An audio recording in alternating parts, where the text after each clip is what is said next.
In her book, The Extinction of Experience, Dr. Christine Rosen shares Wendell Berry's poem, The Vacation, which says this, quote, "Once there was a man who filmed his vacation. He went flying down the river in his boat with his video camera to his eye, making a moving picture of the moving river upon which his sleek boat moved swiftly toward the end of his vacation. He showed his vacation to his camera, which pictured it, preserving it forever, the rivers, the trees, the sky, the light, the bow of his rushing boat behind which he stood with his camera, preserving his vacation even as he was having it, so that after he had had it, he would still have it. It would be there. With the flick of a switch, there it would be. But he would not be in it. He would never be in it." Close quote. Dr. Christine Rosen on her new book, The Extinction of Experience, Being Human in a Disembodied World Now. My name is Todd Warner, and this is the Evangelization Culture Podcast from Word on Fire. Dr. Christine Rosen is a senior fellow at the American Enterprise Institute, where she focuses on American history, society and culture, and technology and human behavior. She is also a monthly columnist for Commentary Magazine, one of the co-hosts of the Commentary Magazine Daily Podcast, a fellow at the University of Virginia's Institute for Advanced Studies in Culture, and senior editor at the New Atlantis. She was previously a distinguished visiting scholar at the Library of Congress. Rosen is the author of or co-author of many books and book chapters. Her books include The Extinction of Experience, her most recent book, My Fundamentalist Education, a Memoir of Divine Girlhood, which was named one of the best nonfiction books of the year by the Washington Post, and Preaching Eugenics, Religious Leaders and the American Eugenics Movement.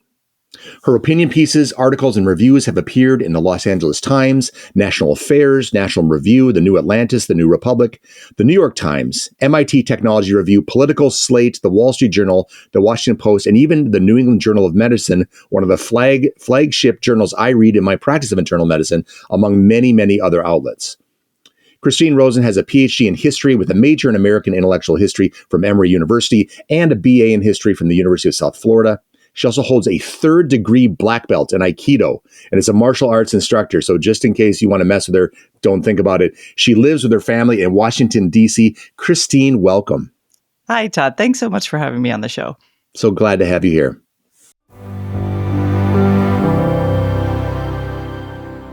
Segment 1, not being there. The challenge to live in the real world with all its messy physical realities is one we all face, writes Christine Rosen in The Extinction of Experience. Our experiences of pleasure, hands-on skill, self-reliance, relationships, and connection to nature are all threatened by mediating technology. Daily intimacy with the physical world recedes little by little, while our attachment to digital worlds grows. More and more, we relate to our world through information about our world rather than the direct experience with it. Close quote.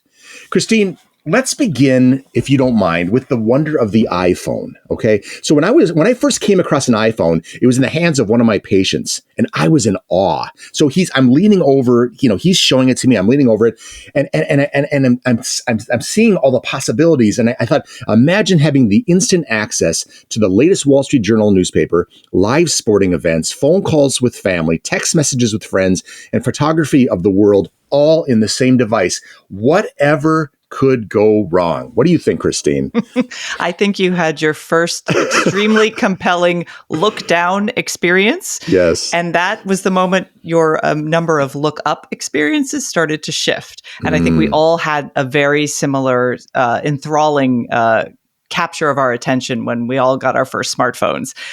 They are designed to inspire that kind of awe. Yeah. And I think in a culture that has lost a genuine sense of awe and an understanding of what awe used to mean to human beings, we look for other ways to experience it. And our technologists are happy to present us with items and say, isn't this awe-inspiring? It's amazing. Look at the power we're granting to you with this device. So it kind of pushed all those human nature buttons that we like to think that we have under our control.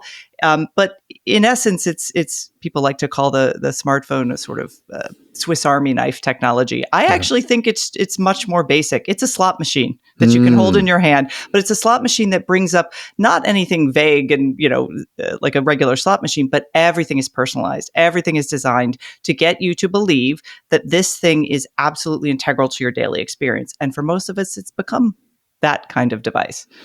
It's funny, you think about generation after generation, I won't say each generation because it's not the case, but there are many generations had that seismic shift. Okay, the advent of the automobile, the advent of the television, the advent obviously of the telephone that just changed the nature of things. But this is on a and a lot of other generations have had tweaks to existing technology, advancements and so on, but not like a seismic shift. And to my way of thinking, not to minimize the impact of television and telephones and automobiles, it's massive. But when you read your book, The Extinction of Experience, one does recognize we are talking about an experience when we compare to the other generational shifts with those other devices. This is something, almost altogether more profound than what we've seen in the past. Or am I overstating the case, or is that fair to say? I think that is fair. And it's an argument I have with a lot of my very techno-optimistic friends time and time again. And they say, you scolds said the same thing about the printed book, that it would make, the printed word would make people not be able to memorize things as well. I was like, well, that's true. That indeed is true. But the trade-off was worth it because we like to have printed material. The difference now with these technologies, I would say, is that the amount of time we've had to adjust our natural human nature to the demands and rewards of the technology has shrunk considerably. If you think about how long it took for people to introduce landline telephones into their homes, or the amount of time it took for radio and then television and then even desktop computing to reach a sort of mass of Americans, the time that we have now to embrace these technologies is shrinking. But the more important thing, and I think the more worrisome thing, is just how intimate these technologies are. This isn't something that sits in your living room or on your desk. It's on your body most of the day. It's the first thing people touch in the morning and the last thing they touch at night. And that is a profound qualitative difference in terms of how we live with these tools. So when people say, just we'll adapt. Well, we might, and we are, but are we adapting towards a way that encourages human decency and flourishing, or are we adapting to the machine and becoming more machine-like ourselves? So in that sense, I think the latter is what concerns me about these particular modern technologies compared to older ones. It's so well said, and I love the fact that you say your techno-optimistic friends will basically, kind of put you in the kind of the fire wielding, pitchfork holding, antagonist to progress and to technology. And yet at the same time, that's a little bit of the insidious concern one has, is that if every time someone raises a concern about what is this technology doing to us, they say, get with the times, you're overthinking this. This is not such a worrisome thing, especially as to what you said. This is something that's kind of changing our lives on such a deep, intimate level. It's a little bit like it's got a protective force field around it from people actually sometimes recognizing, what is this thing doing to me? What is this doing to us? Yes, I do think there's a fair amount of anxiety and denialism behind the knee-jerk techno-optimistic reaction to this stuff. And there's also a lot of hypocrisy on the part of our technologists who design these tools. And the example that I often use, and many of your listeners have probably heard before, is that they don't let their own children use these things. They don't let their kids go to Montessori schools and other hands-on schools where they are actually removed from technology. And that should tell you everything about what they understand these tools to be capable of doing in terms of changing worldview, changing mindset, developing habits of mind. And so, again, these are qualitative phrases I'm using. And in the world of technology, everyone wants to see output, optimization, efficiency, numbers. It's all quantitative. But we're human beings. Everything about us isn't quantitative. Much of our experience is qualitative. And it's difficult to translate that into a society and culture that has embraced outcomes, efficiency, and numbers as the only way to measure the good. Yeah, so good. So let's talk about two words that appear repeatedly in your book, The Extinction of Experience. And those two words are mediated technology or mediating technology. What do you mean by mediating or mediated technology? So I struggled with defining this because, ask someone who studies technology to even define technology, and they're well, let's start with the microscope or glasses, and then just then you're down the rabbit hole, and you'll never. The book never gets done. You're stuck on the definitions. It's the permanent challenge. So I really did try to. I have a very broad definition for mediating. technologies. And the way I defined it is I looked at how we use these things on a daily basis. So anything from a smartphone to a computer, standard computer, to any of the sort of monitoring and tracking devices, smartwatches, things that people put on their bodies that are tied to the internet, any of the things in your home, like if you have a speaker, one of the Alexa smart speakers, and then all of the platforms, social media platforms, other technology platforms, that through which we translate the information we're giving off into information about us, whether that information comes back to us, like how many steps did I take today, or whether it gets sent and sold in real time, as it does, to technology companies, to advertisers, to sometimes this information is given to the government for reasons. So the idea is it's a very vast world, but at every point, from the moment you wake up in the morning to the moment you go to sleep, you are putting some mediating technology between yourself and the real world. And I do use the term real world. I know it's become kind of, sounds cranky and old to say IRL, in real life, but part of the argument of this book is to say we need that distinction. We need to understand that it's a different experience. I'm grateful to be able to see your face while we're having these conversations, but I'd much rather be in person because those are two different experiences. So in that sense, much of what I wanted to capture in the definition of mediating technology is anything that puts something between two human beings, to put it bluntly.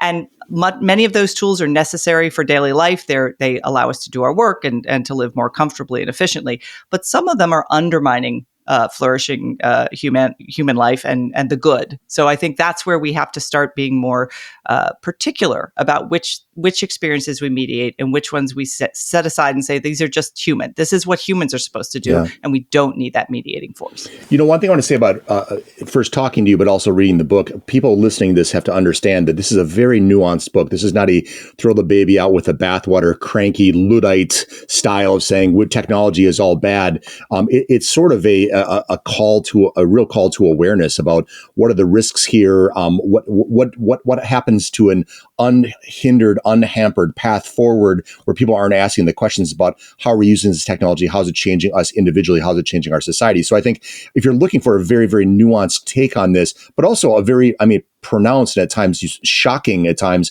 what you read in this book, it's a profoundly eye-opening work by an outstanding writer.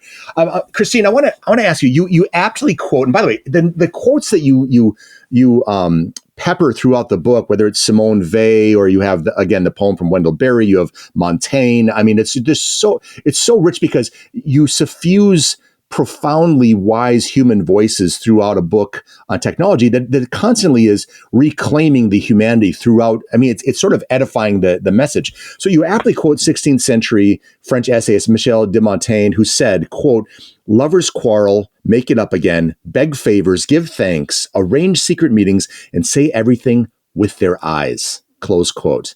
Now, I want to ask you, how have human beings flourished through the centuries with face-to-face communication?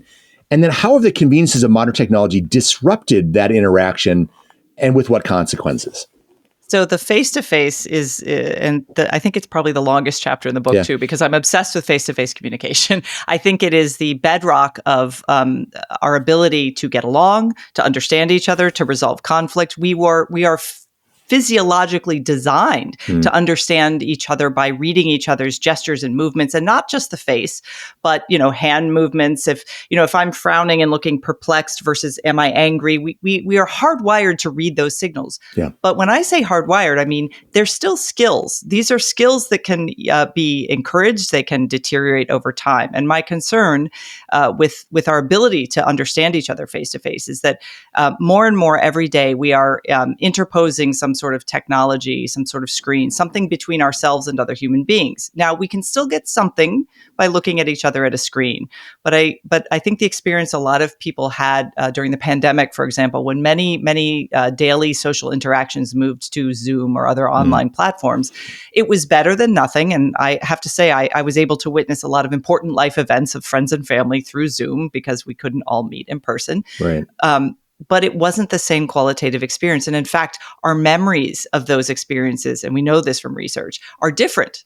Memory formation is even different when we're not in person. All that's to say that we have this amazing skill and ability that we should develop, but we have to practice it too. Yeah. So if we get used to the comfort and ease and convenience of not having to deal with people face to face, what happens over time, and I do think you see this with younger generations more broadly, but also with people who aren't in public space a lot with other human beings, everybody doesn't really know how to behave as well. Yeah. So you're more suspicious, you're maybe more quick to be impatient or angry. And that's all because we have stopped practicing these skills. And again, I sound a little bit scoldy with this, but I don't mean to be.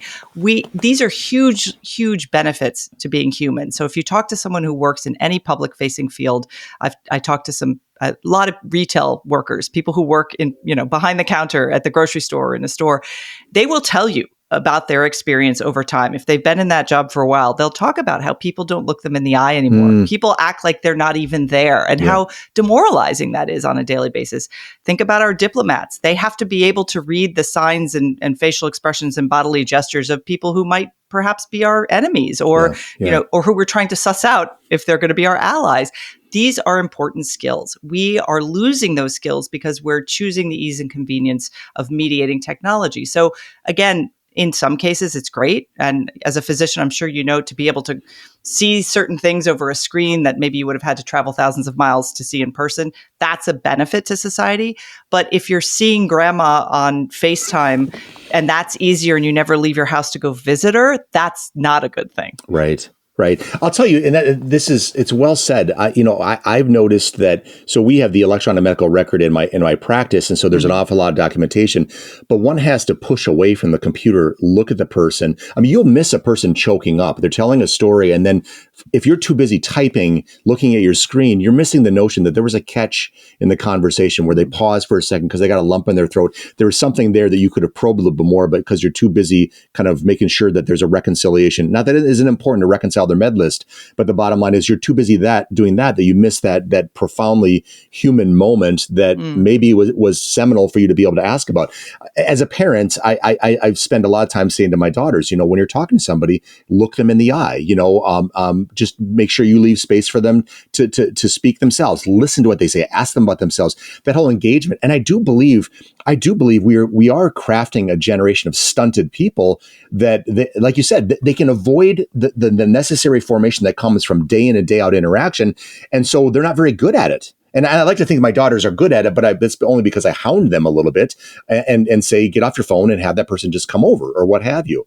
Well, this is important because these are skills that we didn't used to have to practice. It was the thing we did. But now we have to, both in this arena and in so many other arenas, we have to choose the human choice. And by that, I mean, you actually have to choose to interact with someone face to face because the default is now not to. And the younger generations you see this in their anxiety, not just about face to face, but of even making a phone call where another human being might answer. What do I do? Right? Oh my word, it's a human voice. Help. There's not a touchstone to push. I mean, come on. But that speaks to this broader challenge of we've been sold the absolutely bewitching idea that we can have control over so much in our world. And we do exercise a lot more control than previous generations. However, we can't control other people in that same way. And these tools, I think, trick particularly younger people into thinking that they have control over every social situation. So when they're in a situation where they suddenly lack control, it's totally natural for them to panic or to feel anxious. So again, we have to practice these skills, and we have to start that as forming habits of mind at a very young age and really encouraging those all the way through to adulthood. One of my good friends, his daughter's boyfriend, he would be coming over and his daughter would then be gone. And the reason why is her daughter's boyfriend texted her from the car so he didn't have to go and ring the doorbell and see him. And he's a nice guy. And he put an end to that pretty quick because it's like, I want to see this guy. I want him to look me in the eyes. I want him to recognize that this is my life here. So if you understand, we don't understand each other, she will come back in one piece, and so on. So again, to your point, the practice of it. And also I think there's something fun about reading the room. There's something fun about engaging. Someone says this, okay, we move in this direction. Oh, they're going to say that. And that's not to make it into a game, but it's the wonder, the genius of the depths of what it means to be human. That, but as you and I both know, when you write an email, you're like, did that sound kind of cranky, or what did that person mean? Well, you don't have an emoji doesn't do it. A cocked eyebrow in person, or a frown, or a pregnant pause, whatever. Those kind of things you can read, not always perfectly, but you can read them with a little bit more nuance, and you can read, the text or what have you. Mm-hmm. Mm-hmm. So it's funny. I live in DC. I've lived in Washington, DC for my sins for a very long time. And so this means I'm often called for jury duty. And I love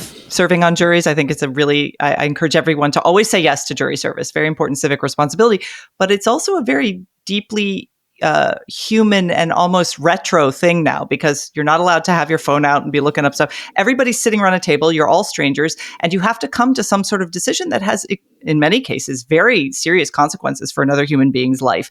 And it is fascinating to see how the people in the room who are used to and comfortable with reading each other's signals and responding, as you just described, in kind, and kind of figuring out as the kids say these days, the vibe of the room. Totally. And those who aren't. And it's really fascinating, but it is, again, it's a very useful and important skill. And just like in a jury room where you want people to have attention and thoughtful understanding and the ability to discuss what they've heard during a trial to make this important judgment, we have so many moments throughout our day, whether it's around the family dinner table, whether it's, as you say, with a patient, catching that little tone of voice shift that might signify that there might be something else going on that you could attend to. All of these things aren't merely about attention. There have been a ton of books over the years about attention. Many of them are wonderful and important, but it's really about values, in my opinion. And this is where I do become, as my buddies like to call me, a neo-Victorian. It is about virtue and value. Like, what do we care about, and how do we express what we care about, and how do we pass on to each generation those values and those virtues? And I think technology, again, charms us into believing, with the control it gives us, the efficiency it gives us, the convenience it gives us, that those things don't matter anymore. You don't even need those, because it'll do all this stuff for you. Well, it does a lot for us, but it also does a lot to us. And that's the stuff I think we should question. Christine, we need more neo-Victorians in the world, so we're happy. I'm bringing it back. We're happy. We're happy you're leading the charge. I'm right there with you. So you describe, and this is kind of speaking a little bit about the impetus behind technological innovators.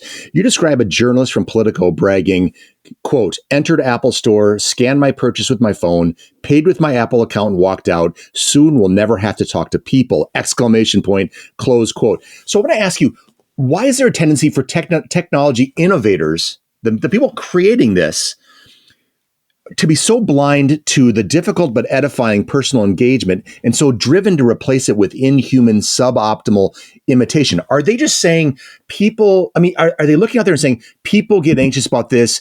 This is what they want. Let's give it to them. Or are they sort of pressing the envelope? Are they shifting the culture and we're just following them? What's your sense about that?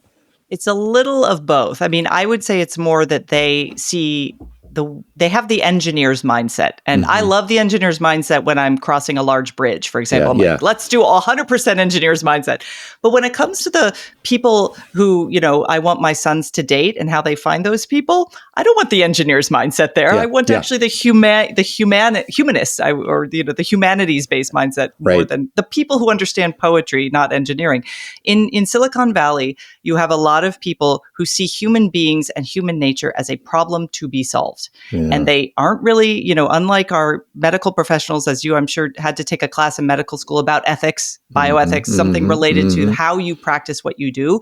Technologists are not required to do that. You come out with a degree, or you enter one of these large tech companies, you've learned nothing about ethics unless you've actively chosen to look at that yourself. So they come at this with a hubris about their ability to transform human nature, with a lot of very skillful behavioral scientists who they've hired out of academic departments that say, look, B.F. Skinner wasn't wrong about how humans react to certain impulses. Let's build that into this Candy Crush game or into this app. And they are effective. So that reinforces this view that you can control human nature. And what all of that misses is a comfort level with limits, a comfort level with understanding that there are things we'll never understand about what it means to be human. And that's where, again, I would argue people who come from a more conservative or religious tradition that's where we start. That's our starting point for understanding each other. It's the opposite in Silicon Valley. And we are unfortunately, more secular society these days. And so we look to those people for guidance on things that actually they have no business guiding us towards. Bruce Springsteen has a song, Frankie Fell in Love. I don't know if you ever heard this, but it's all about this process of this kid who just becomes smitten with a young counterpart, young woman. And he says, I can't remember the lyrics exactly, but Einstein and Shakespeare are sitting at a table and Einstein's scratching this out. This is lyrical, by the way, scratching out, how did this happen? How did this happen on the back of a napkin? And Shakespeare said, man, it's like 1 and 1 makes 3. And that's why it's poetry. I mean, there's some, exactly. This stuff just, I mean, and this is a lot of what I'm also teaching to my medical students and residents is the notion that, you need to be a student of human nature just as much as you are the student body. And that a lot of problems out there are solved not just simply by the medical science and the algorithms and the studies, which are all very edifying and important, but there's a lot of common sense stuff that happens out there. And to some extent, it seems to me that there's a truncation of what it means to be human in the mind of these technological innovators that say, well, this stuff is sort of it's poppycock. It's sort of detritus on the forest floor of the technology and the things we can do. And they learn and they manipulate and so on. But at the end of the day, are you left with more of a husk of a human being than you are with a full human being? Yes. And I think you can see that the perfect example of this is their understanding and acceptance of physical limitations, of death.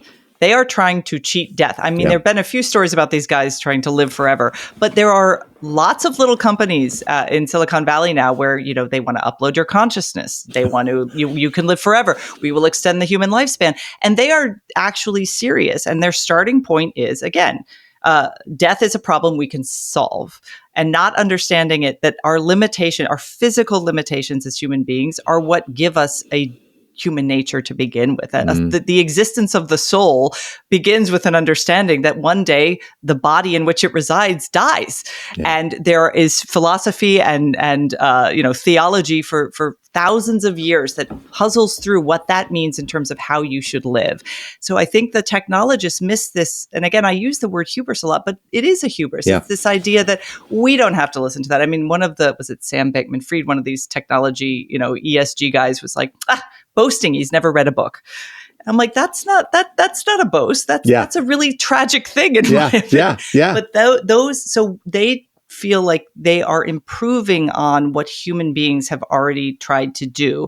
Because now on this, I have some sympathy. They look at the world right now and they're like, boy, what a mess. And we've tried to let the democratically elected politicians fix it. We've tried to, have these religious leaders and social scientists. Nobody can fix it. Maybe we're the guys to fix it. And so that attitude, while entrepreneurial in some regards, is fine so long as it understands that you actually can't disregard what all of history has shown us to be true. None of these questions are new. They are not bold and incisive in new ways. They're asking the same thing in a different way, but their starting point is the assumption that we can get beyond physical limitations. And I think that's their categorical error.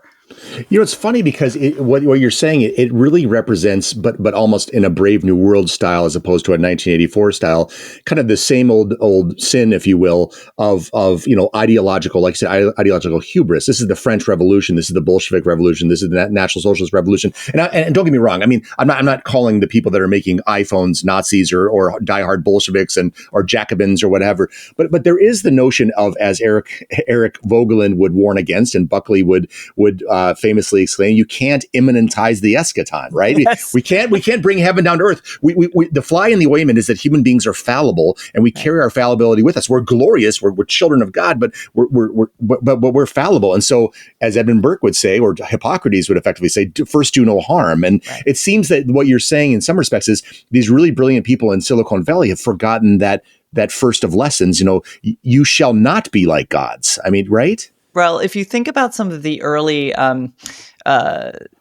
just the sort of marketing jargon a lot of these companies use, Mark Zuckerberg was famous for talking about how he wants every experience to be frictionless, seamless, all about ease and convenience.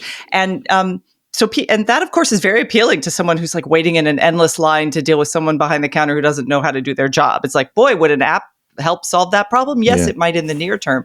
But what does it also do? It eliminates that person's job. It makes us all more habituated to on-demand answers to often complex problems, which I think can explain a lot of our politics for the last 10 years. So again, when you take a lot of these individualized experiences and you think about how they scale and what it's done to society, that's where there's a real shock between what we were promised and what was delivered. Because it's a lot of people will, I think, very responsibly use these technologies and place limits on themselves and their children. Those people are to be admired. But that's not what the technology is designed to do. The technology is designed, as you say, to tell us all this constant message of you're always in control. You should always get what you want. Waiting is a problem to be solved. And, any interstitial moment of time you have, we will capture and make you more efficient and productive and to, just to be a better person that way, rather than understanding we are actually quirky. We're designed to let our minds wander and to daydream and to sometimes be lazy. And we need rest and we need a lot of experiences that technology is to this day now trying to capture, right? Really wants to capture. There's these patents that have been filed for data mining dreams. And why would you want to understand what people dream about and why? And why would you want to read their thoughts while they sleep? Well, you could sell them stuff in their sleep. I mean, there's a lot of it. Unbelievable. So they want to capture all these moments that are really ephemeral and unique and hazy that human experiences that we have as human beings and turn them into data. And that worries me because not all this stuff should be turned into data. Yeah.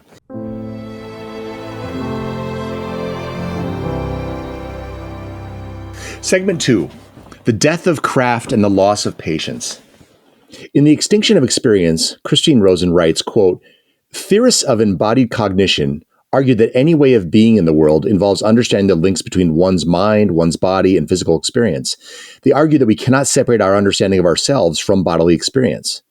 This is why shifting from handwriting to keyboarding is in fact a shift away from one way of being in the world to another, with consequences that are more complicated than might at first appear, close quote.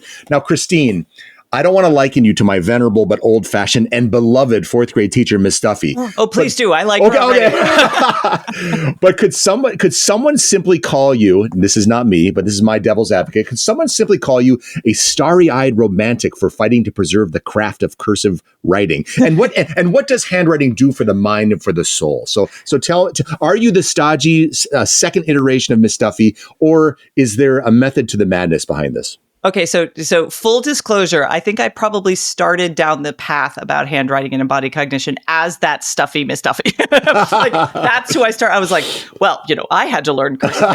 And I'm left-handed. It's very difficult to learn to do cursive when you're left-handed. So I was like, well, I had to learn it. Kids these days. But I had sons at the time who were in elementary school and they were learning, their block letters. And I just became curious about how much we do know about whether it matters. Because I did think, one of my sons is left-handed, one is right-handed, and one of them was really struggling with writing. And I was like, maybe he doesn't need to learn this. Like he could be spending this time reading a book or something. So I looked at the research, and the research is very clear. And it's I will say there's a kind of scientific answer, and then there's a human the humanities person in me answer. The scientific answer is that your mind and your body work in concert. We know this. And watch an athlete; they're working. Watch a quarterback call a play and then throw the ball and hit his target there. Like these are all we know this intuitively. But what we know, thanks to neuroscience research in particular, is that when it comes to development skills of literacy and memory and cognition, writing first in block letters and then writing in cursive both have very distinct and important functions, not just for being able to communicate in the written word, but for how you store memory, how you later understand more complicated reading text. It's implicated in lots of fascinating ways. So this idea that we're all going to use computers, so we only need to learn to keyboard, or now for younger people just to do voice memos to each other, they don't even type, that we're just jettisoning, it's like the buggy whip. You get rid of it, we move on to better things. It's not true, because you're losing something as well. Now, as a society, I think what we should do is look at what we're losing and weigh it against what we think we're gaining, and then we make a choice. But that didn't happen with handwriting in schools. What you saw is everyone go, oh, computers, we've got a keyboard. We'll just teach them to write block letters. We won't worry about cursive. We'll move on. We'll miss nothing. We'll be at the forefront. But now we're looking back and going, actually, there are uses to this. There are implications for how we learn and for memory storage. Then there's the humanistic side. And that's the fact that we have raised an entire generation of children, many of whom cannot read our founding documents, which were written in cursive. Because if you can't write in cursive, you can't read it. Yeah. And that to me is just tragic. They can't read the letters of their ancestors. They can't understand the world in a way that human beings have understood it for centuries. So that, again, that might sound a little stodgy, but I think it's important because it shows a respect for the past that is lacking in a lot of our techno-optimistic chatter about where we're going in the future. And it's also, it grounds us. It grounds us in an understanding and respect for the people who came before us and what they tried to do. So in that sense, it's also important. And it's very personal and tactile. Like to pick up a handwritten letter and to read the words of someone who you love, who might perhaps now be gone. It's a very profound and important experience. And we're robbing future generations of that experience. So all of that is in the same pot for me. But if you're a science-minded person, the cognitive benefits alone should make you hesitate about eliminating handwriting in cursive in particular, particularly if you have children in school right now.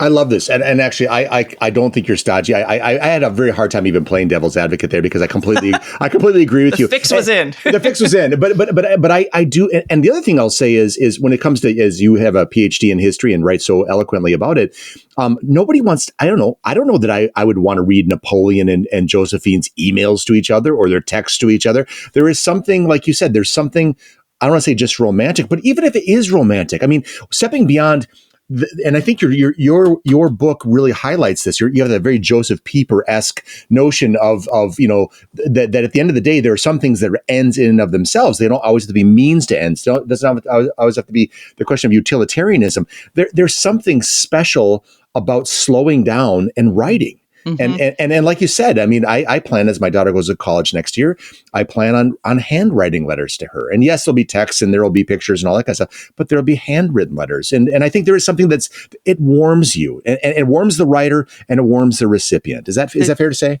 Absolutely. And anyone who teaches a child handwriting will tell you most of what you're teaching them is patience, to slow their thoughts and to have their body and their mind work in concert at a different pace. And in a world where everything else is so quickly paced and so immediate, that's important.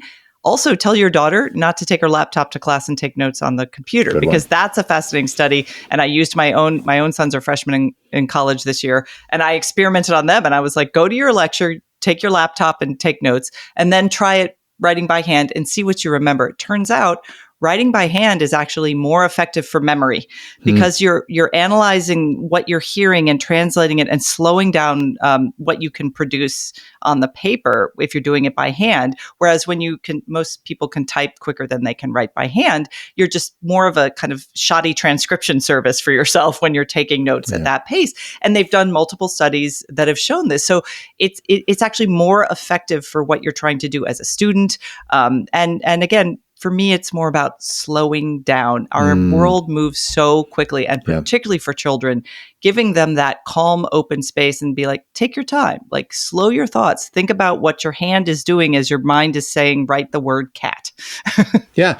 It's funny. About last April, I went down to Northwestern. I gave a talk in honor of Gary Saul Morrison. I think you probably know Gary Saul. Yes, yeah. And so I went early, was able to sit in one of his classes, his famed classes on Dostoevsky. And he's giving this incredible rendition about the nuances of a conversation between Ivan and Alyosha. And I saw all these kids clickety-clack, clackety. I mean, I'm in this room and they're all typing it down. And I'm sitting there, you know how it is. A parent or an adult looks back and says, I just would want to come and sit here and listen. Of course, the kid's frantic because I got to get it all down because I want to get an A and all this stuff. But even to your point, the notion of a master teacher up on effectively a stage, presenting on one of the greatest works in Russian literature, much less transcending almost all literature, and you're sort of locked into your screen while this kind of this embodied miracle of teaching is happening before you. And to your point, even if you were handwriting, I think you would not lose as much as you're just kind of in the glow of the screen and putting down, Times New Roman on your sheet of paper. The machine demands that we conform to it in almost every one of these situations. Not that and again, it was sold to us as a tool, but in fact, we become more machine-like ourselves when we use these devices all the time. And it is, again, that's the barrier. Because if you're writing by hand, you're able to pause and look up. You're going to see more of the human gestures of the teacher, of whomever it is you're trying to follow. So yes, I think that's absolutely true. So, Christine, what has become of craft, like quote, craft in the pressing world of technology? I mean, is craft dead? Well, there's two answers to that. One is that because we do so much on screens, there's been a revival of sort of in a hobbyist way, lots of different arts and crafts. And you do see some uptick of people trying to do more sort of hobbyist type activities. So it's not that craft is dead, but it has become, in a way, almost fetishized. My concern is that doing things with our hands in general has just been depleted. And we're much more likely, so let's take cooking as an example, or gardening. But this is very true for cooking. People are much more likely to sit and passively watch a chef make a meal for them on YouTube than they are to go and do it themselves, right? Like we consume images of people crafting amazing things, doing amazing things, but that has not necessarily translated into us doing it ourselves. Now, it has for some people, for certain hobbyists and stuff.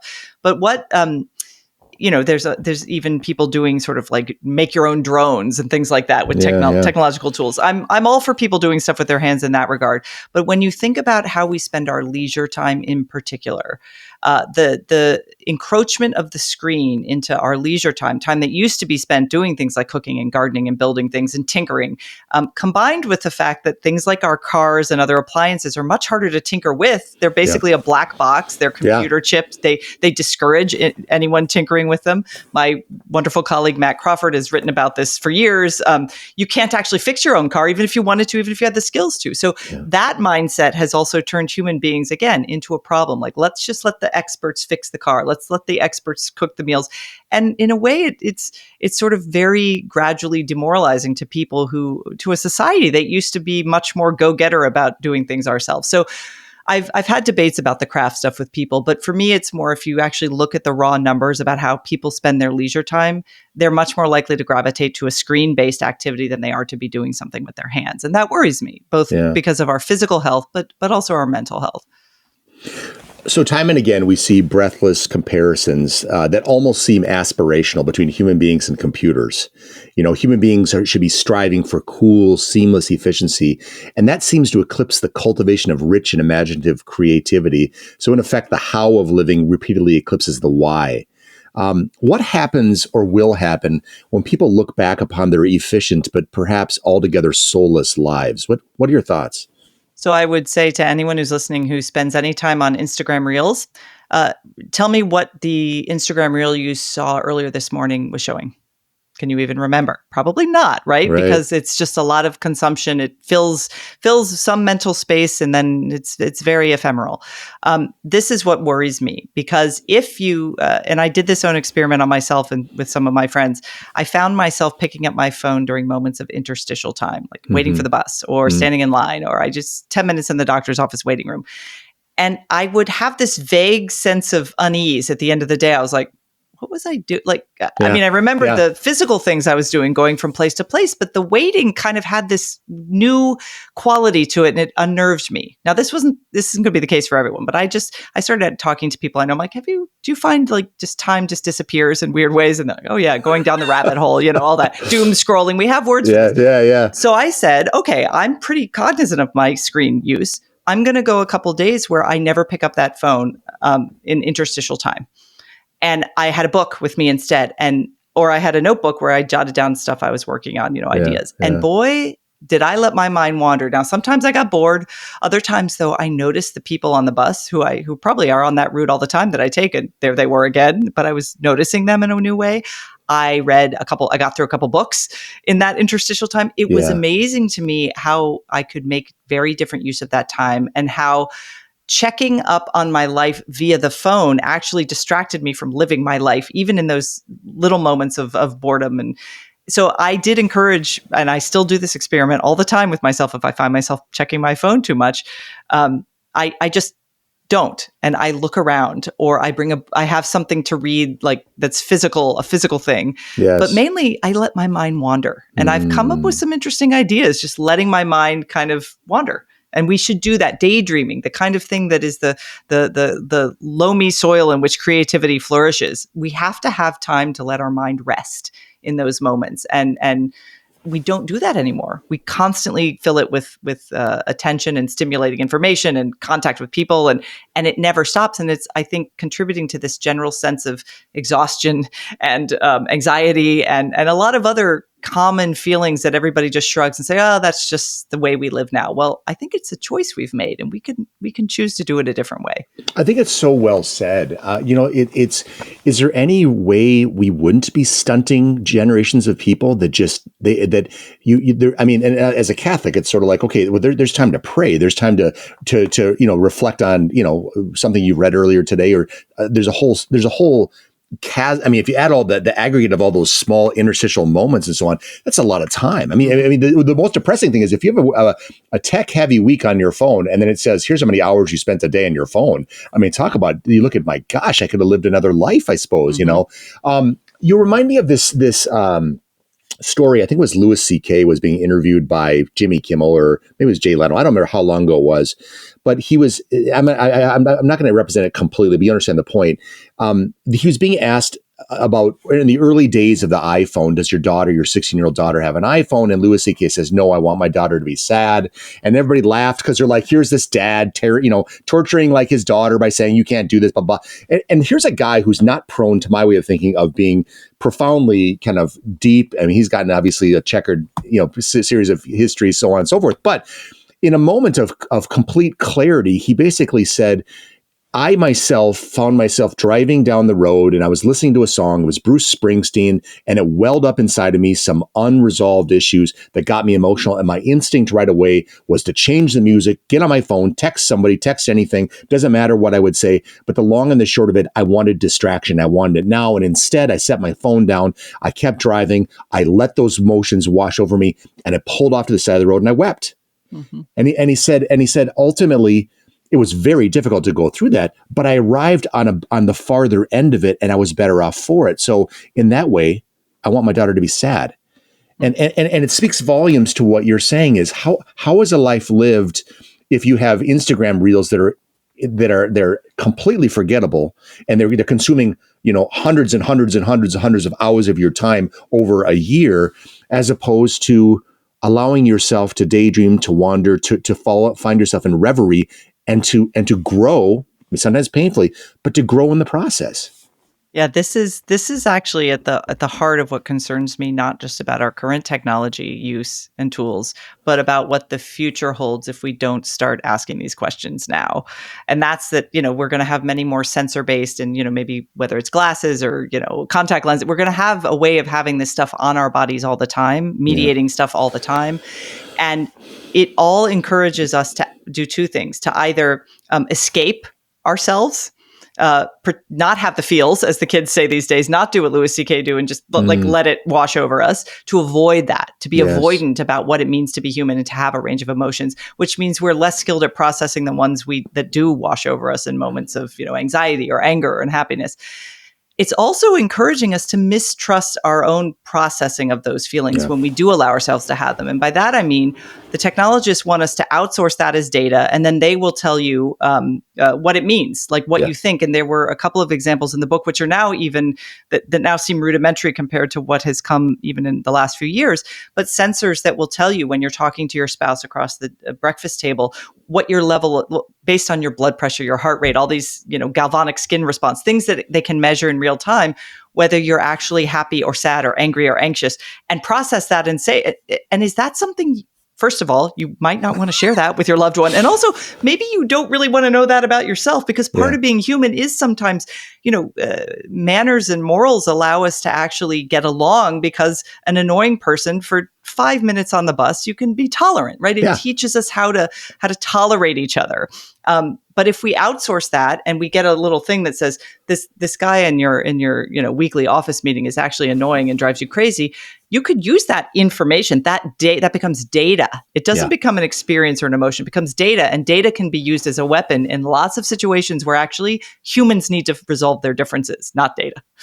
We're gonna go with this. You're touching on exactly what I'm gonna talk about in the next segment, People Keeper, which was shocking to me. So we're gonna get into People Keeper in just a second. I want to close this segment out by asking you. So you spent, Christine, I love just your experiences and your perceptions of this. And I mean, it's such a joy to read your writing. So you spent a week at the Abbey of Gethsemani in Kentucky, which is the very same abbey where Thomas Burton served as a Trappist monk.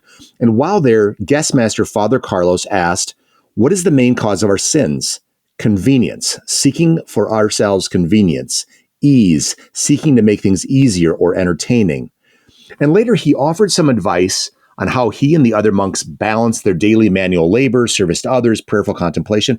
Do you recall, what was the advice that he gave? Take time every day and just sit, be. Don't have your attention wander. Just be a human being in your body in that moment in time and be happy. Try to find a way to be comfortable. Maybe not even happy, comfortable. Yeah. And to know, that's a way of learning how to know yourself. And that the experience at the Abbey that I had as a guest, they're wonderful, wonderful, by the way, to all of their guests. I thought I mean, it really is a cliche when journalists go to a monastery. They're like, I'm going to learn to be a better person. And I thought I was going to write about attention because I was fascinated by the rituals and how they lived every day the same. And it actually taught me patience. Everything is slowing down. Everything is being open and to listen.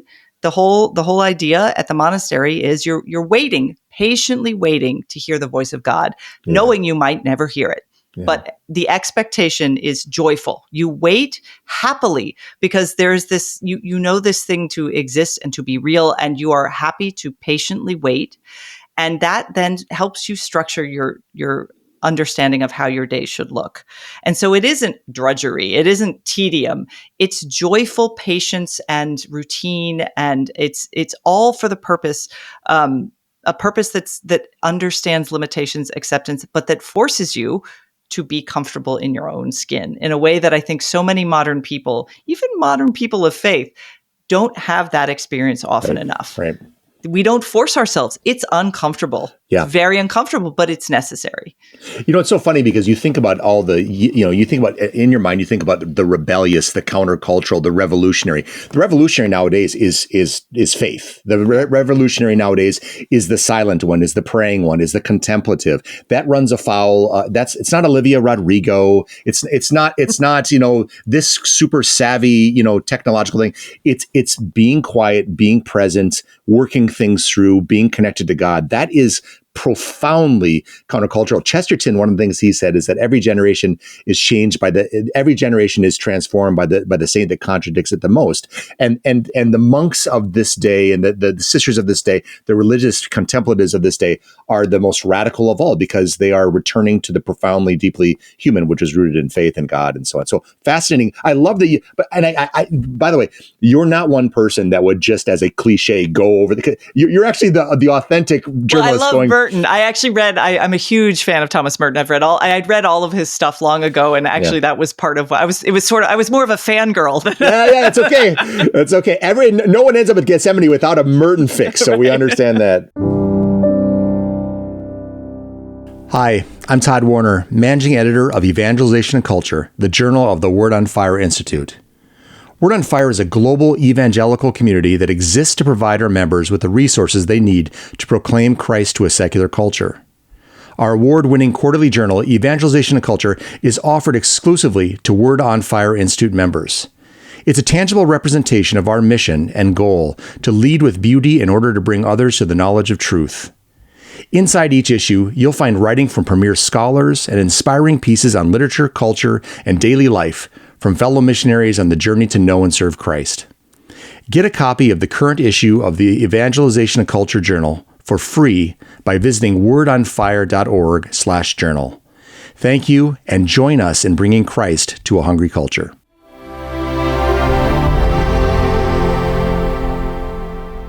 Segment 3, the technology takeover. In the Extinction of Experience, Christine Rosen writes, quote, "A 2021 study published in Organizational Behavior and Human Decision Processes estimated that organizations are expected to introduce over 83 million wearable behavior tracking devices, A recent survey of 239 large corporations indicated that, in fact, 50% were tracking non-traditional employee metrics, like their emails, social media activity, biometric data, and with whom they met, and how they used their workspaces, close quote. So, Christine, the only question that comes out of that is, what on earth are we doing? So collecting data like tones of voice, pulse, respiratory rate, nuanced human conversations, then arrogantly inferring specious conclusions that inform real-world policies. I mean, first of all, this strikes me as an invasive tyranny of metrics, trying to inartfully box people in as studyable lab rats. But secondly, it is likely to dehumanize more than augment the human experience. So my question for you is it fair for me to have this reaction? And secondly, is this scientism run amok? Yes and yes. Okay, and again, moving on. It is this idea that, and look, there is truth to the fact that one of the great skills we have as human beings is we delude ourselves constantly, right? Mm-hmm. We look in the mirror, we're like, I got enough sleep when you cover up the bags under your eyes or whatnot. Yeah. I mean, right? Self-delusion is actually a human skill. We need it in some situations. You need it to cultivate things like courage and bravery. I mean, soldiers who run into the face of battle, they have to delude themselves at some level. So there are healthy forms of delusion. What our technologists think is that any delusion is a dishonest thing. It's a quantifiably inaccurate bit of data that we tell ourselves. So the argument is, and there was an entire book written by one of these guys called Honest Signals. His idea was, look, we lie to ourselves all the time. We fake relationships. That's inefficient. That makes us not work together well. Wouldn't it be great if we all knew all the time how we really felt and we were honest with ourselves? Now, maybe as an individual who wanted some sort of pure form of honesty, they could put a tracking device that did all that and told them all that for their own personal consumption. But that's not how these devices are used. They are used by employers. They can be used by, your friends and family if people start to adopt this in various, consumer commercial applications to kind of judge others, and I mean, maybe themselves as well, but we know how, human nature will be much more likely to judge the other person than to be honest with ourselves. It's why everyone's always screaming into their cell phones when cell phones first came out and people were using them all the time in public. But we never did that. But of course, we all did. So this idea that our true honest behavior, our true honest feelings, even the ones that are subconscious, like the fact that your heart might race around a certain colleague. Now, that could mean a number of things. The technologists say, well, we know it means one of these three things, and we're going to use that as data. We're going to assume this. We're going to assume it's anxiety. Maybe it's actually attraction. Maybe it's anger. So they are taking this wide and wacky range of human emotion, which has always been fascinating to me because it's very difficult to understand human emotion. And they're turning it into data, which can then be used to survey employees. As I describe in the book, there are quite a few places that use these biometric badges that can, monitor and all kinds of things, including speech. So there's a lack of freedom and independence there for employees. And look, if you're a young employee in your first job, what are you going to do? Decline to have the badge? You have to have the badge. Yeah, exactly. So it kind of locks us into a system that seems to make us more efficient and knowledgeable and honest, but in fact is habituating us to being observed, to having our private emotions and feelings monitored and then turned into data for someone else's use. That it's those habits of mind. It's that getting us to a comfort level with that level of surveillance in the workplace in a way that we already maybe are if we use a lot of this stuff to track our behavior in private. That's not good for a free society. No. This to me is the height of arrogance. And to you use the word hubris again.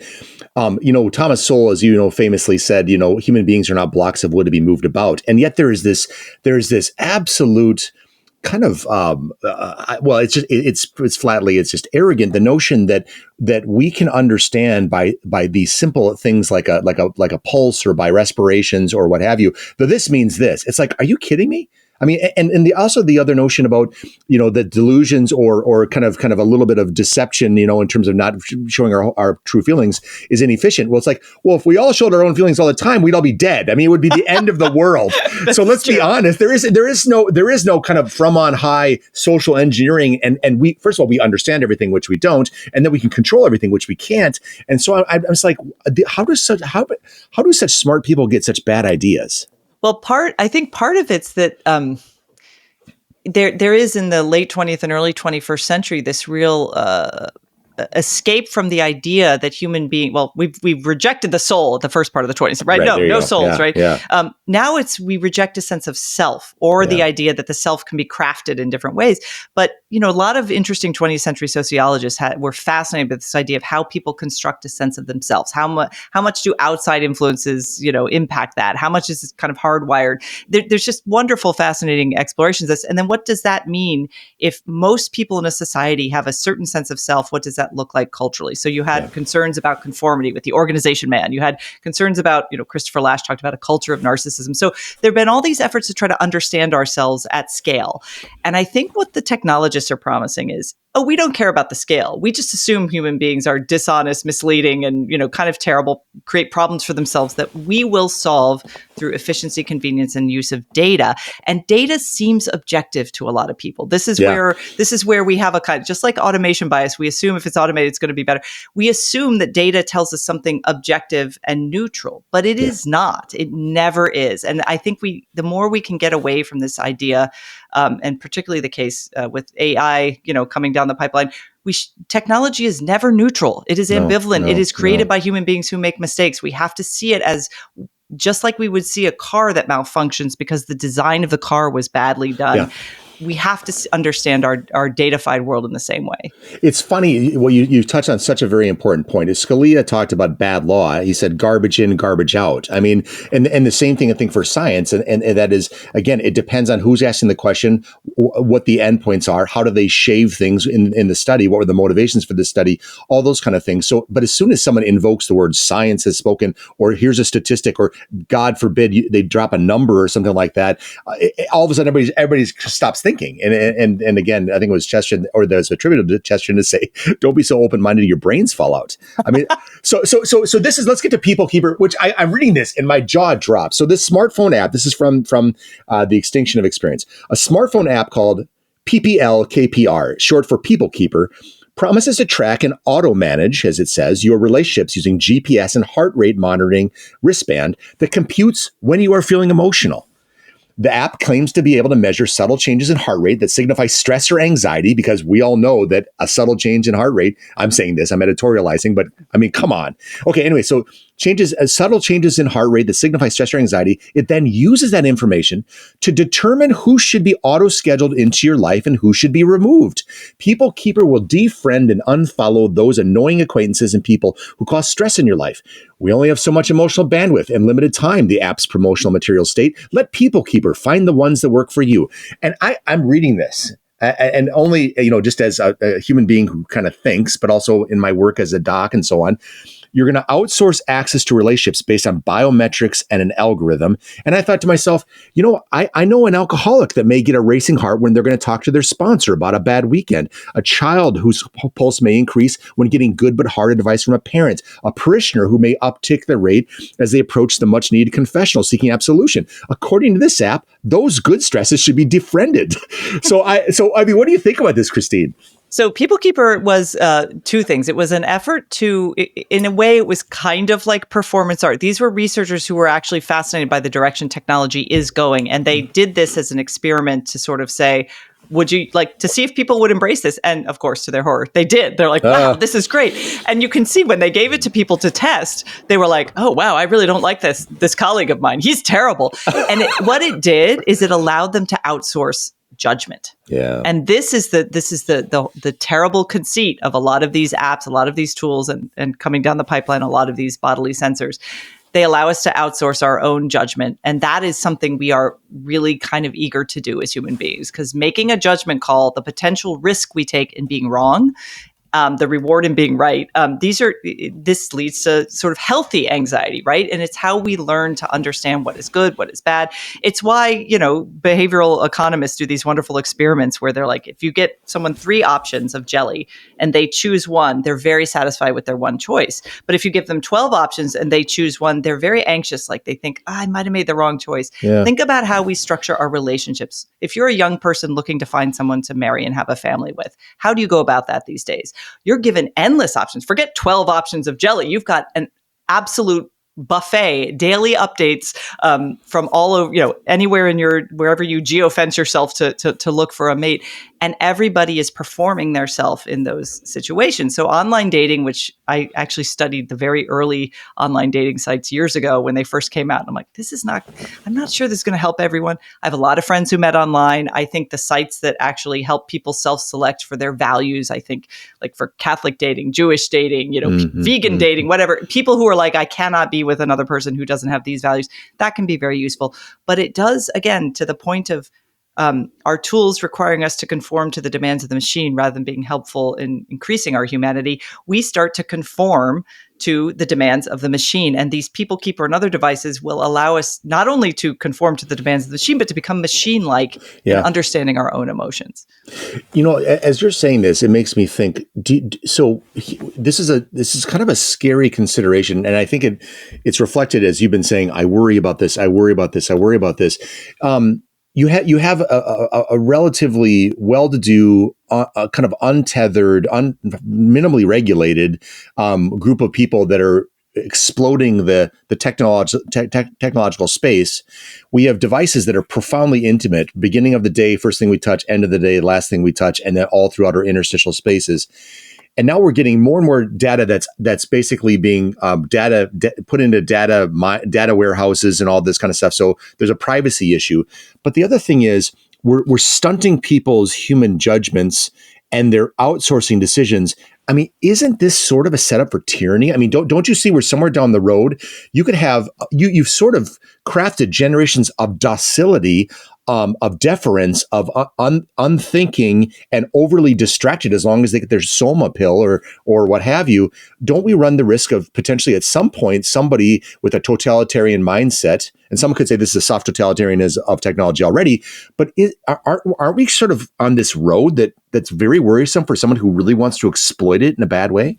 Yes, I think this is something that we don't discuss often enough. We've had wonderful examinations of as you say, the privacy invasions, and do we own our data? Who should own our data? What kind of information should our digital exhaust? Who gets to control that? All of those are very important, and I think there are certain legal implications and redefinitions of privacy that need to happen. That's all good. Yeah. What concerns me long term is exactly what you said. I think, and there are plenty of people in Silicon Valley who will say this. The example I give at the end of the book is Mark Andreessen, who's a really fascinating, interesting guy. I don't think he's totalitarian, but I do think he captures perfectly well the mindset, which is I would say it's more about control and technocratic elitism. And it says, and it actually takes as a map what used to be 10, 20, 30 years ago seen and understood as dystopian science fiction. So the idea that if reality isn't good for a lot of people, the answer isn't to improve their reality, as our obligation from,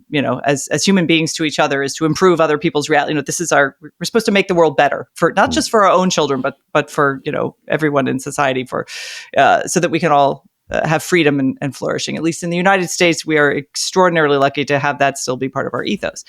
The technologists would say, well, their reality is terrible. So wouldn't it be better if they could just slap on a virtual reality and live in that? They could do all the things that in the real world they're not able to do. And they would have, and this is unfortunately true because it's so sophisticated and well designed, they would have genuine emotional experiences in those virtual worlds.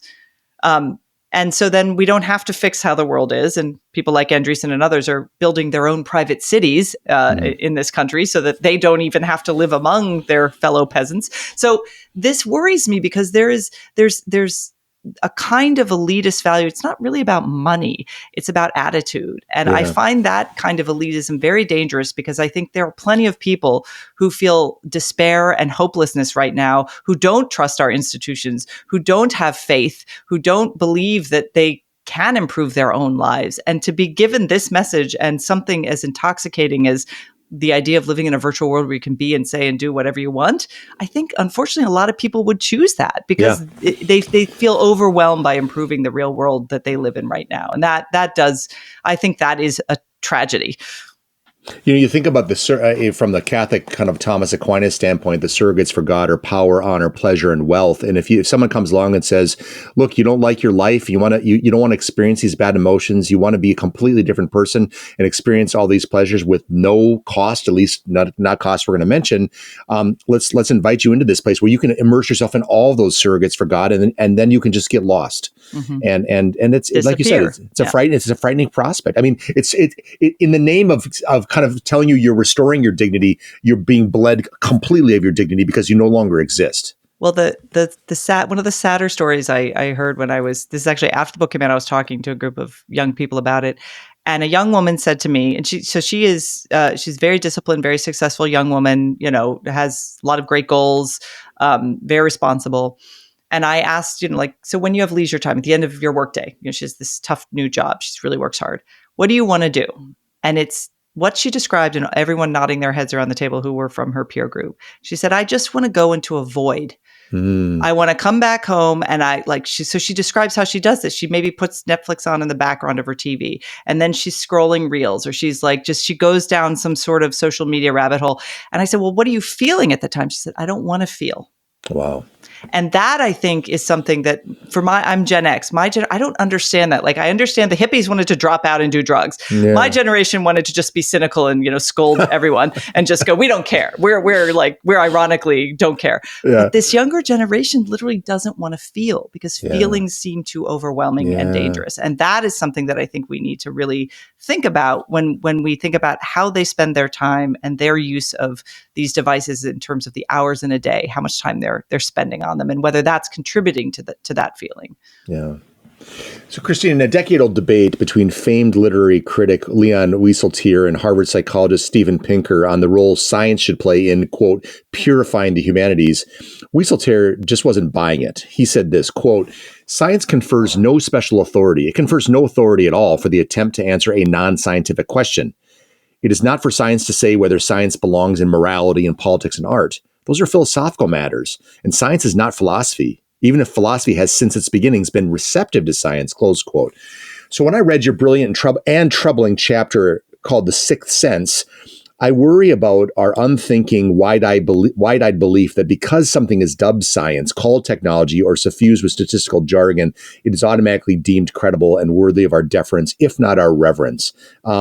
We spoke a little bit about this before, about the trap of scientism.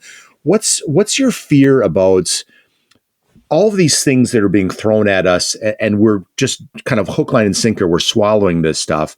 But in part, it's because we're credulous enough that science knows better than I do. Technology is leading me to a better place than I could. Statistics don't lie. What does one do about that longer problem with a deference to science that has all sorts of warts to it?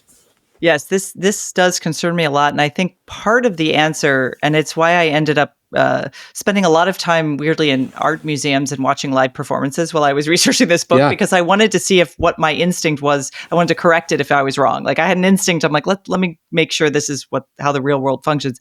And I feel like technology in particular has very successfully, pretty gradually colonized a lot of humanistic spaces. And I don't just mean in our private worlds. I mean in when you think about arts and culture. And it's done that because a lot of those institutions, whether you think about a museum or a performance space, had started to seem elitist or out of reach for the average person, right? It's like, why do I need to go look at art in an art museum? And so what the technologists did was very clever. They didn't say you don't need to look at art. They said, well, you can just look at it on your screen and from the comfort of your phone or your computer. And it's it's the same thing. In fact, it's better because you can zoom in, you can control, you can put your own face in the Mona Lisa, and isn't that nifty? And that's a degradation of art. Yeah. It is a degradation of art. And I say this as someone who has zero artistic talent. I play the bassoon, so I have very strong views about classical music, but mainly because, the bassoon is the comic instrument of classical music. So, but there is something, again, to humility, to agree to leave your home and look at another artist's vision, whether they're a comedian or a singer or an orchestra or an artist, visual artist.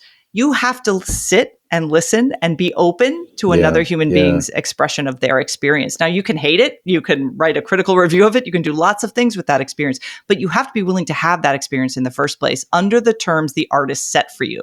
And that means sitting and looking at the painting. That means listening to the music without spending the entire concert filming it. And I think that we adopted some of these habits and expectations and assumptions about the world unthinkingly. I don't think this was a conspiracy, but I do think that we now have to stop and ask ourselves that question. Are those human, unquantifiable things just as valuable? And in fact, in some situations, like when you're, as I'm sure you've experienced as a physician, when you're telling someone the tragic news that they have only a certain amount of time left to live because they're ill, that's something a human being should always do. But in lots of our hospitals now, that's something you can do with a medical robot, a telepresence robot, through an iPad with a person's face on it. That's inhumane.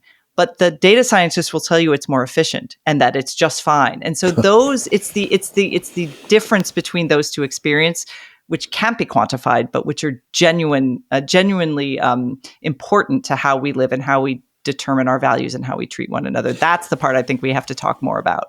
And what's interesting about that, you talk about the robot rolling in, to give bad news. The interesting thing is the very person that's being interviewed and saying we can do that, it's just the same.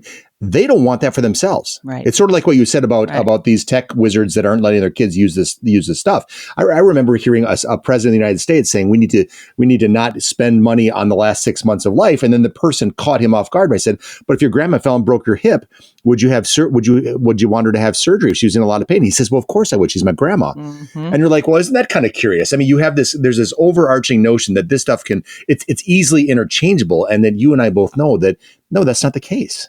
Well, face-to-face human interaction, let's just say that, it's becoming a luxury good for some people. And if you think about, I see this a lot with therapy, for example, where a lot of people would benefit enormously from sitting down every week with a licensed therapist to help them talk through their problems. The therapist can then read their bodily signals, see how they're doing. They physically will see, like, did they shower before? They can tell a lot by looking at the physical person. So those people, if they have bad insurance or, maybe just their insurance companies decide to cut costs and be more efficient, they now can get a chat bot, a therapy bot, right? And so it's not a human being. It's designed by humans and, it's so great. It's on call for you 24/7. That is not the same thing. And there are lots of people who will not be given the option of the human therapist because that's more expensive, time consuming, inconvenient. And maybe their employer doesn't want to pay for it. So that's a moral choice, in my opinion. It's not a choice about ease, efficiency, convenience, and this argument that it will allow more therapy for more people if we just use the chatbots. No, that is that's a misalignment of values, because what we owe each other as human beings is the presence of another human being who is in need. Like, we deserve that. And to compromise that value by saying, well, it's more efficient if we do this, that, and the other, that worries me. It's the most vulnerable people who will suffer. It's the poor, it's the old, and it's the very young. The most vulnerable populations are the ones that tend to get that sort of non-human intervention first. And I think we should be cautious about allowing that to become any sort of ascendant value. This is such an important book because it does not throw technology out altogether. It recognizes the deformations that can happen to human beings when we become intoxicated with it, when we are unthinking in our use of it. And it really is. I mean, this is really, and I hate to use the word manifesto because that sounds too screedy. Like there's no screed component to this. It's very measured, very, very thoughtful, and so on. But it really is. It is a call to reclaim humanity where it has been sort of slowly, almost imperceptibly bled out of our daily existence. And again, as a physician that sees a lot of the electronic medical record one of the things I say to my medical students and residents quite a bit is you're going to constantly, no one's going to talk about this balancing act. You're going to struggle with the balancing act between intentionality and efficiency all day long. And you're also and the other balancing act is between equanimity and empathy. And the problem is the pressures that you're going to go through every single day are going to tilt you more towards the efficient than the intentional, and more towards the equanimitous than towards the empathetic. And at the end of the day, you can be a good doctor, but you're going to be a machine-like doctor if you don't pay attention to that, which brings about deep engagement on the intentional side, and empathy in terms of, not having a heart of stone, but really being engaged in a healthy way with your patient. And to be honest with you, at the end of the day, I can say this: when people come at their worst to see you as a doctor, they want a human being sitting across from them that can at least reason with them, push away from the computer, and say, you know what? Here's what we're going to do. Here's our plan. If that doesn't work, here's what we'll do. But fundamentally, I'm going to walk the walk with you. You're not alone. And I think there is a profound, as you said, about these people who want to drop out and be void at the end of their day. There is a profound epidemic of loneliness that is being fostered by technology and not alleviated by it. Am I being too strong in saying that? No, I think that's true. It's iatrogenic. Is that the word, right? The cure is worse than the disease, right? So we're told like, oh, well, if you feel lonely, then connect to people online, connect to others But in fact, that's the tool because what it promises is that loneliness will be overcome by just the appearance of connection, the sort of substitution of a virtual connection for a real one. Real world connection actually does require something that our technologists think we shouldn't have to take, and that's risk. Risk, right? It's a huge risk when you meet another human being and you try to find common ground. And whether that's a fellow employee, whether that's a loved one, whether that's a stranger on the bus, it's what we're supposed to do. It's how we're supposed to live our daily lives. And I know I keep coming back to this sort of quotidian daily life stuff, but I honestly feel that's the part of our experience with technology that we've most overlooked because it most implicates us as individuals and how the choices we make throughout the day. And so that's in that way, I guess it is kind of a mini manifesto, a neo-Victorian screed, if you will. Neo-Victorian, not a screed. It's not a screed. It's delightful. Neo-Victorian, I don't know, like those old behavior manuals or the etiquette book. No, but I do, and I wrote it in part because I was asking these questions of myself and my own use and experience with these technologies, and I've spent a lot of time studying them, several decades at this point. But it was watching my kids interact with this new world. It's listening to the stories my friends tell me. It's seeing how people are treated in daily life by others who think they have the right to pretend like another human being isn't talking to them when they're ringing up their groceries. And it just startled me in a way that, because it seemed all of a sudden, it happened. What's the F. Scott Fitzgerald? What's the line about bankruptcy? Like it happens gradually, then all at once. Right? Oh yeah, exactly. But and before we move to our final segment, you make me think about Severance, and you mentioned it in the book. We've been watching Severance. The new season's out. We just started up again. But one of the things, if people are familiar with Severance, the notion is, I don't want to be a spoiler, but the notion is, how much can I say? Well, Maybe I'll speak the setup is not a spoiler. Telling them what the setup of Severance is not. Well, maybe can you just say it? Sure. Could you? Yeah. So it's the idea that there have been people who volunteered to allow a company to sever their memory of their work life from their home life. And we don't know at the beginning why they've each chosen this, but we know it was a successful procedure, and we follow their lives in the first season mainly at work, but then it bleeds into what their outie, as they call it, right? There's outies and innies, like a belly button. So that's sort of the setup. And the thing we find is that when these people, they're going up the elevator and hear the bing, and now they're in their innie world. They have no memory of their outie life and so on. But what we find is in this highly controlled environment at work with just all sorts of creepy ways to kind of manage these people, they find each other. Mm-hmm. These four odd, eccentric individuals from different backgrounds and really no understanding of who each other is.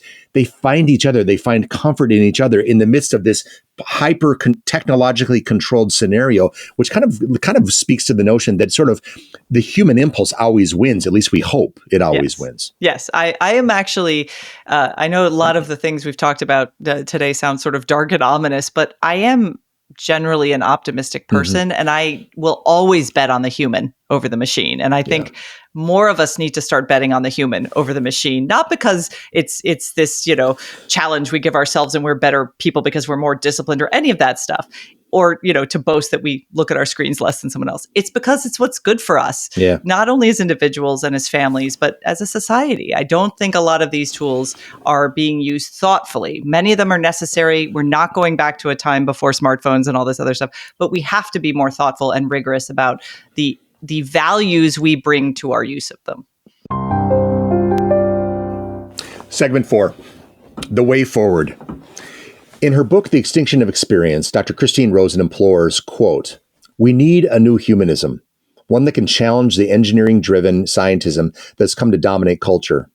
Humanism puts human beings and human experiences at its center, not engineering or machines or algorithms. Humanism requires the embrace of chance and rupture by recognizing that these things are a necessary part of the human experience, not problems to be wished away by a new app or a more sophisticated algorithm. The very things that many of our technologies want to make seamless and frictionless, such as the awkwardness of face-to-face conversations and the quirks of our physical bodies, are precisely the ill-fitting pieces of experience that taken together make us human," close quote. So Christine, I mean, just perfect segues from one segment to the next. So we have seen the shrinking of art, the digitization of sex, the outsourcing of cooking, and even the outsourcing of the engagement in games, thanks to the conveniences of modern technology. Pleasures, as you have illustrated, have become mediated. So how do we draw back from this surrogate style of living? So that is the challenge. I think we have to start by being far more intentional about choosing the non-mediated thing. And I see this, interestingly, in younger generations who were raised with this technology at their fingertips, literally from birth. They now do, I would say, like high school, college age kids. Some of them will do this thing where they go out together as a group, and you have to put your cell phone in a pile in the middle of the table, and you're not allowed to be on your phone during the meal. And the first person who picks up their phone has to pay the bill for everyone. So there are these. So again, you're lashing yourself to the mast so that you don't follow the siren's call. And it takes a lot of discipline. But again, as a group, that's actually easier to do than it is as an individual. I think if you're sitting at home bored, it's going to be much easier to pick up that phone and look at it. So I do think that awareness is the first step. And only half jokingly, I do say that, the Amish actually give us a very good model. I did want to write about people of faith in this book, and I drafted a chapter. It would have been a book in itself, to be honest, because that's your next book. Yes, different faith communities are tackling this challenge in really fascinating ways, and I think there's a lot to learn about what different groups have chosen to do. But I love the Amish for this reason. They don't actually reject technology. They just ask a whole lot of difficult questions of the technology. It's kind of like the good, thoughtful dad before he lets his daughter go out on that date with a guy for the first time. You're going to ask that guy a whole bunch of questions. So they ask these questions like, how does this reflect our values? Will it change the way we live our daily lives? Very, very basic questions that nevertheless speak to their importantly rooted values. And those are the things we don't do. We go, oh, look at this nifty new thing I can slap on my arm and it'll monitor my heart rate. We don't ask all those questions before. We're kind of dazzled by what the marketing and promotion of these gadgets tell us. So we need to be more cynical and thoughtful. This is where the Gen Xer in me comes out. I'm like, be a little cynical, question authority in that way, because it's to your benefit. To be able to say no, to say I don't want that in my life. That, and as you said about the people who are contemplatives in modern life, that's actually a more rebellious posture these days than it is to just automatically conform. So let's become healthy skeptics who are guided by our values, not by what the technologists tell us we should need and want. Let me ask you something. This is something that Bishop Barron talks a lot about the nuns, not N-U-N-S, but the N-O-N-E-S, the non-affiliated. The highest growing group of people in the country, unfortunately, yes. Right. So my question for you is this. What does one do with a generation of individuals that don't have value? I mean, I'm not saying they don't have values. Everybody defaults to something in some fashion, but there's a stunting or an amorphous or a follow the trends of the time, the way the wind blows kind of a value set. How does one kind of in a rudderless situation from a value standpoint, how do you navigate the temptation to find your world unchallenged by values you don't have? Aren't you going to be sucked into the abyss? I mean, what's your sense about that? It's much harder to articulate how to do that without a scaffolding of faith or community that you've lived with and grown up with. That's just unfortunately the case. So for a lot of young people who are this rapidly growing, especially who they don't attend any church service or religious service, they are not people of faith. They call themselves NONES, nuns. Yeah. I think the way to reach them is to actually, you meet them where they are and you say things like, okay, you just spent 2 hours scrolling Instagram Reels. How do you feel? Yeah. Like, set the phone down. Tell me how you feel right now. Literally, how are you feeling? Or ask yourself that question every time you pick up the phone after you've used it for a while. Also sit by yourself and say, what do I believe in? What do I know to be true? And that question is very unnerving for someone who is kind of trying to figure out the world. And I think what it gives us is a much greater sympathy and understanding of why they do turn to these distractions.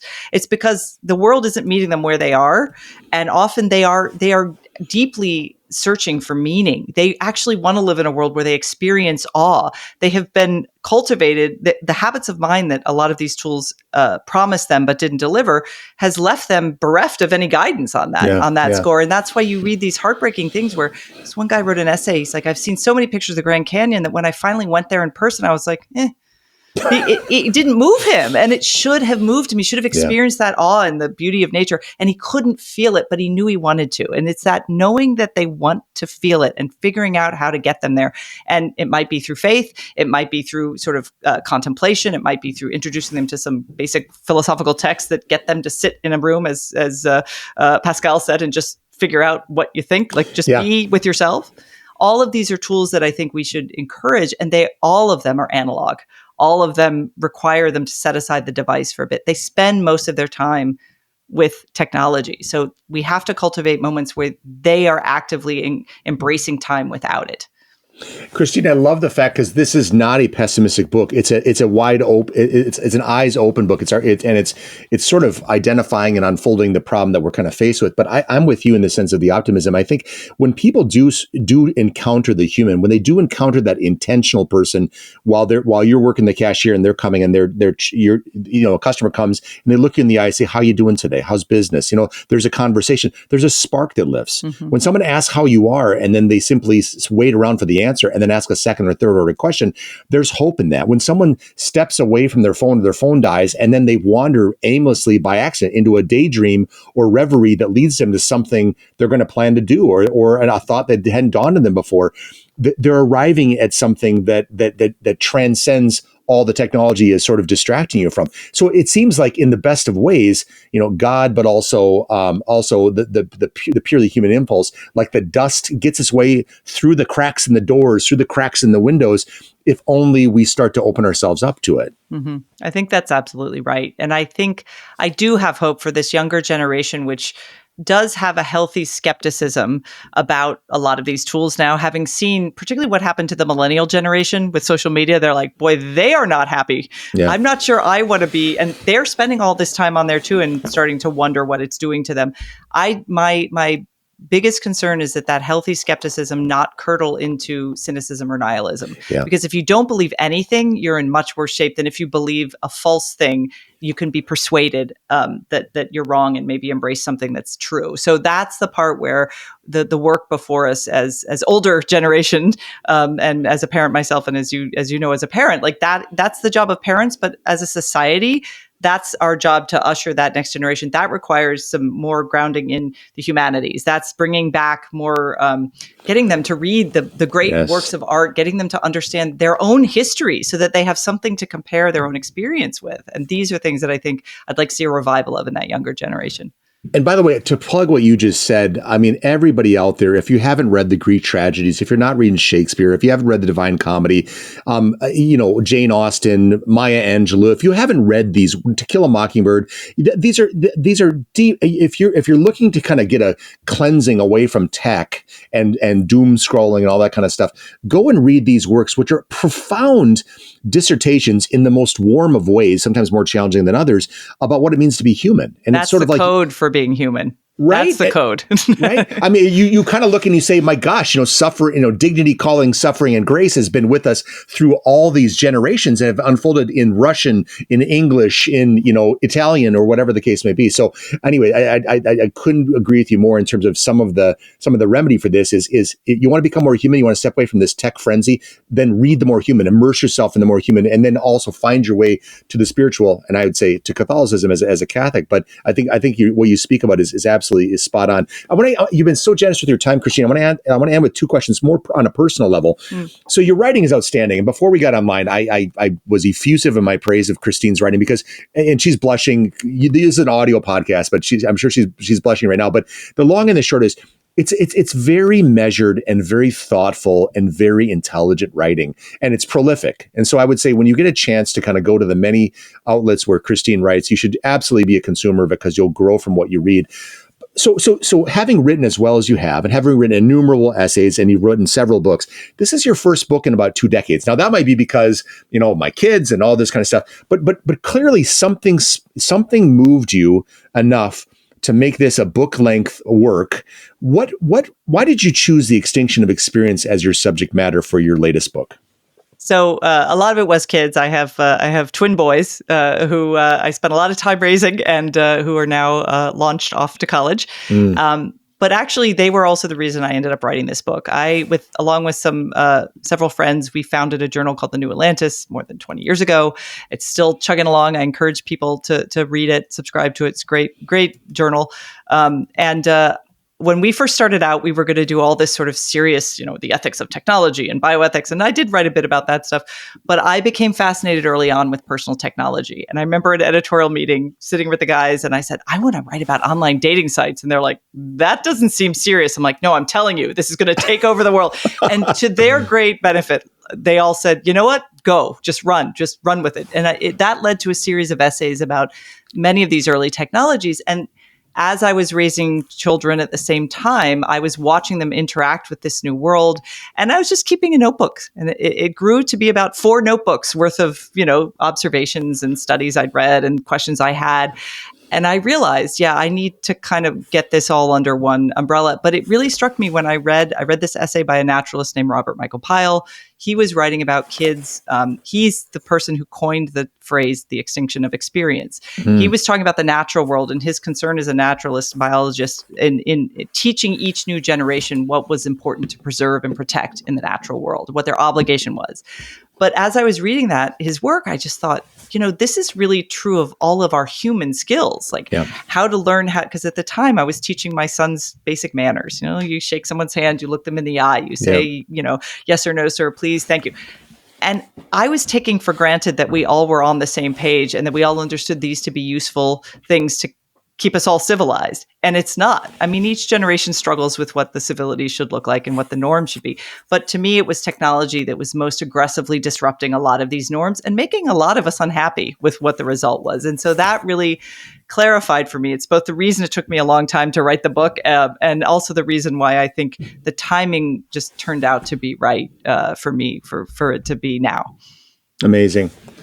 Last question, Christine, for you is how have you personally been changed by writing this book? This is obviously, this is an awful lot of research you did, an awful lot of discerning about what studies matter, what don't, what gets to the crux of it, what doesn't, how far into the religious side of things should I go, et cetera. So there's a lot of discernment about the structure of this book, but even in what you put in there, it clearly is very well considered. What have you learned personally, and how will you change personally with this knowledge? So personally, I do not pick up my phone for interstitial time. I've never been on social media, so that was never a problem for me. I have encouraged my kids not to be on social media as much, now that they're adults, and they have listened a bit to that. But honestly, the most important thing, one of the most amazing moments I've had when I've been talking about the book was a woman who described to me, this is like a book club I was invited to come talk to. She said her father is getting chemotherapy treatment for cancer. Prognosis isn't great, but she goes and she sits with him during treatment. And she was sitting with him and she had been reading the book for book club. And she was texting her relatives to give an update about how dad's doing. But she looked up from her phone and her dad was looking at her, and she realized, I need to put my phone down and just be with my dad right now. And that led to a conversation talking about the past. And she was crying when she was telling me this. And I realized, I was like, it's not that we're bad people. It's that we've forgotten what it means to be good people. And I think for me, I try every day, and now I will sound not like a neo-Victorian, but maybe a Pollyanna. I try to remember that. Now that's the front of mind, as the business coaches like to say. I try to think of that all the time. Where is there a human moment I'm missing out by not giving my attention to another human being in the way that they deserve? And that's, for me, what I've tried to cultivate and what I took from the experience of writing the book. If I was going to just close right there, but I want to tell you, you've read Robert Frost Stopping by Woods on a Snowy Evening at one point or the other. And I people have heard me say this story before. I've written about it, but Miss Duffy, your patron saint. Our patron saint, Miss Duffy, required us to memorize it and recite it, which made me sort of have very mixed feelings about Miss Duffy for a time, but only for me to, because I didn't understand in fourth grade why a poem about a guy just riding to the woods, stopping, and then riding on was seismic of an importance, and yet I've come back to that again and again and again, to the notion of we're forever becoming and we're not being. We're forever ruminating on the past or obsessing about the future, but we're increasingly just not here now. And what you've described is the Frostian appreciation for the intentionality and being present at the moment, which is absolutely a dogfight, which is kind of strange to say. You had to fight to be still in the modern era, but you sort of do. And I think your work is so compelling. Your writing is so good. And I just hope there's so many more works to come from you, because it moves the needle in the best of ways, Christine. Thank you so much. Well, I'm already thinking about the next book. So yes, there'll be more. So Christine Rosen, thinker, author, and I like to call her neo-Victorian champion of the real. Thank you so much for being with us. It's been a pleasure talking to you. Thank you, Todd.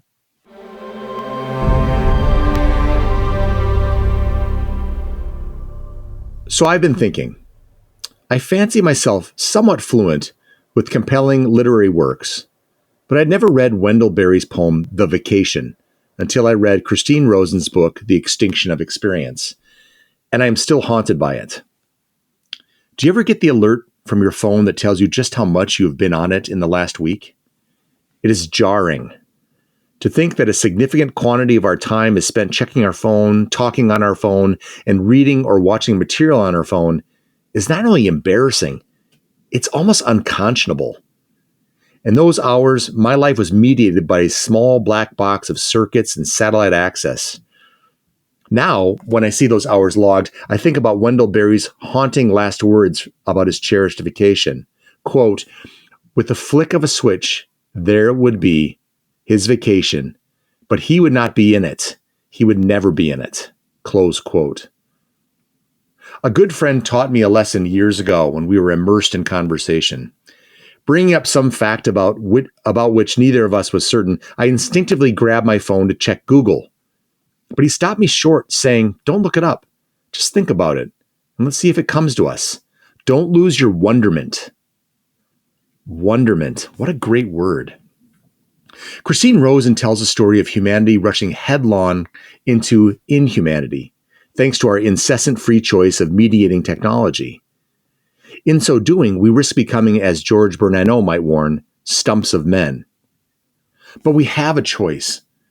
We have a choice to be happy and sad. We have the option to suffer acutely and yet work through that suffering. We have the chance to grow spiritually as we navigate the trenches of life, instead of sitting dumbly with glazed eyes in a state of inert and soulless suspension. Technology is a useful tool, but it is a jealous God. We must beware what we worship, or indeed, we will be made in its dark and twisted image. And one last thing. Be sure to read Christine Rosen's The Extinction of Experience, but also pick up Alan Jacobs' The Year of Our Lord, 1943. Jacobs' book explores the crisis of shaken moral foundations during the ideological intoxications and ravages of the Second World War through the eyes of Simone Weil, T.S. Eliot, W.H. Auden, C.S. Lewis, and Jacques Maritain. To rebuild a Christian humanism out of the wreckage of war would be the hope, but the reality would prove to be difficult in the face of the intoxication of technology. Jacobs' book is another great book for your consideration. Thank you once again for joining me on the Evangelization Culture Podcast. I'm Todd Warner, and until we meet again, keep bringing Christ to a hungry culture.